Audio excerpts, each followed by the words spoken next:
बिस्मिल्लाहिर्रहमानिर्रहीम। अस्सलाम वालेकुम। क्या आपके मैदा में जलन और गर्मी का एहसास रहता है या फिर हर वक्त उल्टी और मतली की कैफियत रहती है? आपको भूख कम लगती है? खाना खाने के बाद मैदा में दर्द या फिर घबराहट होती है? डकार आते हैं या आपको खून की उल्टी आती है या फिर आपको स्टूल ब्लैक कलर का आता है? तो ये तमाम अलामात मामूली नहीं है, बल्कि ये तमाम अलामात हैं मैदा में अल्सर की, मैदा में जख्म की। आज के प्रोग्राम में हम मैदा में अल्सर या मैदा में जख्म की अहम वजूहात, एहतियाती तदाबीर और इसका कामयाब इलाज आपके साथ शेयर करेंगे। मैदा का अल्सर एक ऐसी कैफियत का नाम है जिसमें मैदा की अंदरूनी झिल्ली या दीवार पर जख्म बन जाते हैं और इन जख्मों की सबसे बड़ी वजह एक बैक्टीरिया है जिसका नाम एच पैलोरी है। ये एच पैलोरी आलूदा पानी या फिर गैर महफूज खाना खाने से जन्म लेता है। दूसरे नंबर पर इसकी अहम वजह मैदा की तेजाबियत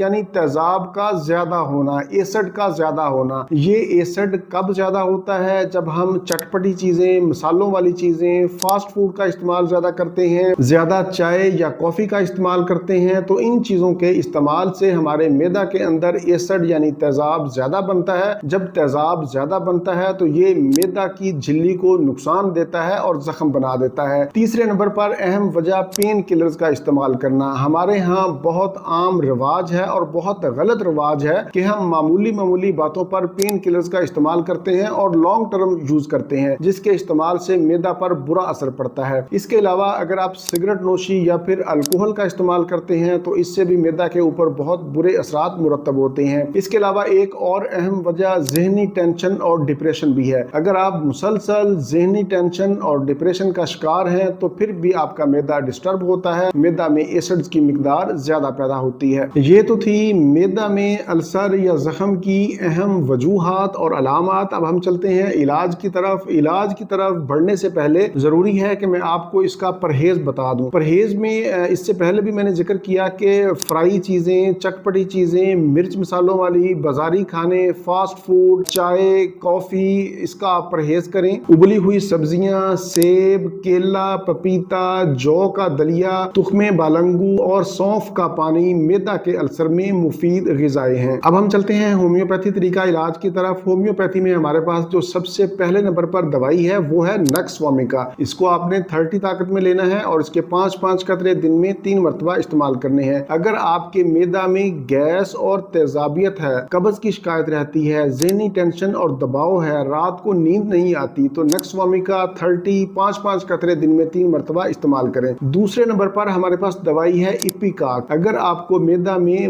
मतली, उल्टी और कै की कैफियत होती है तो फिर आपने इपिकाक 30 5-5 कतरे दिन में 3 मरतबा इस्तेमाल करने हैं। अगर आपको मैदा में जलन या फिर खट्टी डकारें आती हैं तो फिर आपकी दवाई होगी रोबिनिया। इसको आपने 30 में लेना है और इसके 5-5 कतरे दिन में 3 मरतबा इस्तेमाल करें। अगर आपको बार बार प्यास लगती है, आप बार बार पानी पीते हैं, तो फिर आपकी दवाई आर्सेनिक अल्बम होगी। जैसा कि आप लोग जानते हैं कि होम्योपैथी में बेशुमार अद्वियात हैं जिनको अलामात के मुताबिक डॉक्टर के मशवरा से ही इस्तेमाल कर सकते हैं, लेकिन मैंने आज के प्रोग्राम में इज्तमाई अलामात को मद्देनजर रखते हुए एक नुस्खा तरतीब दिया है। आज के हमारे इस नुस्खा में 3 अद्वियात हैं। पहले नंबर पर हमारे पास दवाई है बिस्मत, इसको आपने 30 में लेना है। दूसरे नंबर पर हमारे पास दवाई है अर्जेंटम नाइट्रिकम, इसको भी आपने 30 में लेना है। और तीसरे नंबर पर हमारे पास दवाई है इपिकाक, इसको भी आपने 30 में लेना है। तीनों अद्वियात के 5-5 कतरे एक ही पानी में खाने से 30 मिनट पहले या खाने के 30 मिनट बाद आप इस्तेमाल करें। इन तीनों अद्वियात की अहम अलामात यही हैं कि मैदा में गैस, तेजाबियत, जलन की कैफियत होती है, खाने के बाद